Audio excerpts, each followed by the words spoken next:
You can now take a hike in the water of beautiful Lake Tahoe. California state parks have developed Tahoe's first underwater trail. It's called the Emerald Bay State Park Maritime Heritage Trail, and it includes 4 different sites showcasing sunken historic boats. Lake Tahoe is not hiding a monster.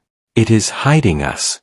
The frightening thing divers confront when the water pulls back is not some mythical creature rising from the blue. It is the record of what people do to a place they insist on calling pure. When shorelines widen during drought and underwater cameras linger where tourists never look, Tahoe stops behaving like a postcard and starts reading like evidence. From above, the lake still feels unreal.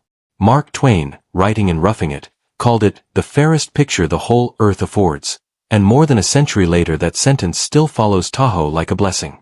The Washoe people, for whom the basin is sacred, knew it long before the travel writers arrived. Modern visitors know it as a dazzling bowl of cold light on the California-Nevada border, more than 6,000 feet above sea level, so clear that distance itself seems altered. But clarity can be deceptive. Water that lets you see farther can also make you assume there is nothing left to uncover. That assumption is exactly what makes the real story unnerving. Viral videos have tried to turn Tahoe into a conspiracy thriller full of barrels, bodies, and secret police investigations. Clean Up the Lake, the non-profit that has spent years diving and documenting litter beneath the surface, issued a public statement denying those fabrications and warning viewers that its footage was being misused. Colin West, the organization's founder and chief executive, said plainly that his team had not discovered the nightmare scenarios described online. The truth is less cinematic than those videos, and far more credible. Divers have found what years of human carelessness actually leave behind when a famous lake is treated like a backdrop instead of a living system. Tahoe has the numbers to inspire, all by itself.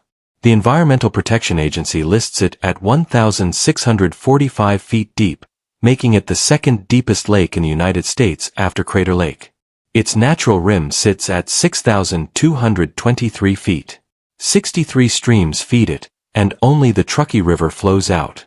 Water entering today may take roughly 650 years to reach the outlet.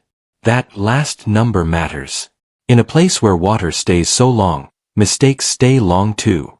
When pollution reaches the lake, it does not simply pass through by next season. It lingers, circulates, and leaves a signature that can outlast generations. Scientists at the UC Davis Tahoe Environmental Research Center have been measuring Tahoe's clarity since 1968, carrying forward a tradition that reaches back to the 19th century physicist John LeConte and the later research legacy of limnologist Charles Goldman.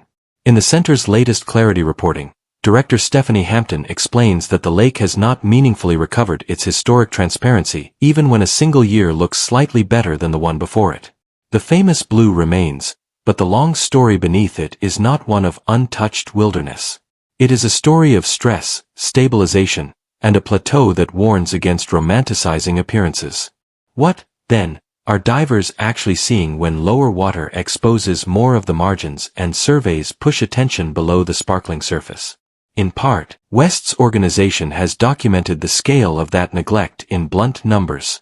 Clean Up the Lake says it has collected more than 78,000 pounds of litter since 2018, including more than 70,000 pounds from below the surface, across more than 130 underwater miles.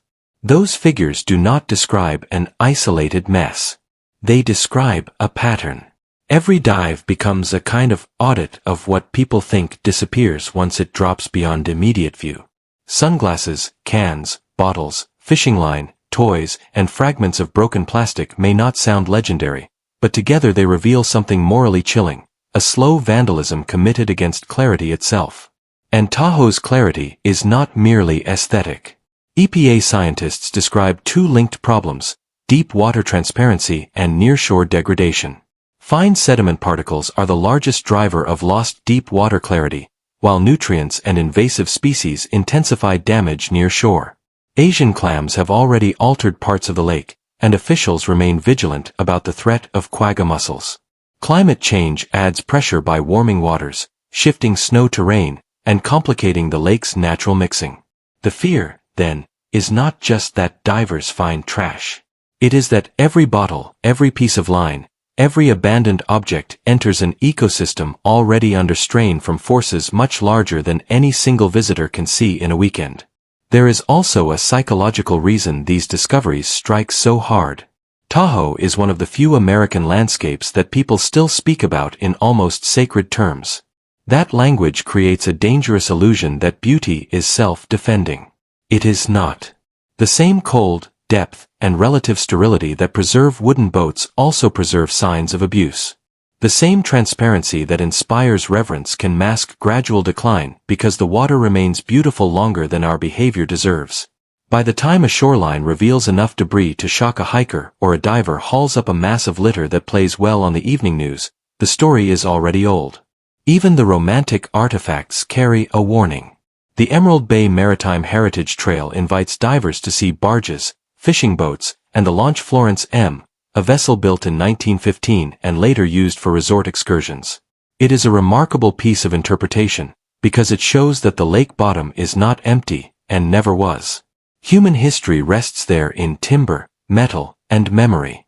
But once you accept that fact, it becomes harder to look away from everything else that settled beside the history.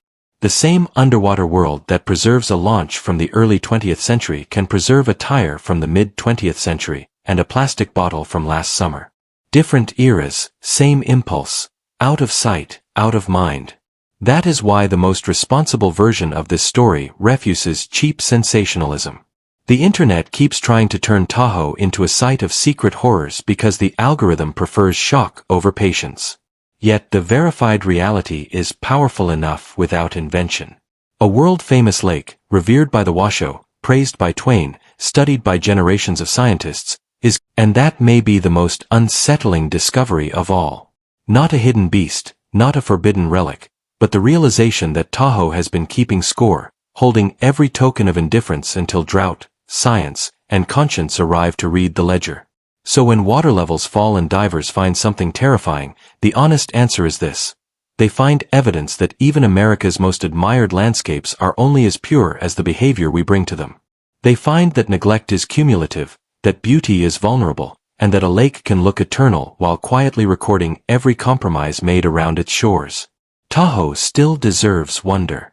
It still deserves the reverence Twain felt and the stewardship scientists continue to fight for. But wonder without responsibility is just another way of looking away. The real terror below Lake Tahoe is not what nature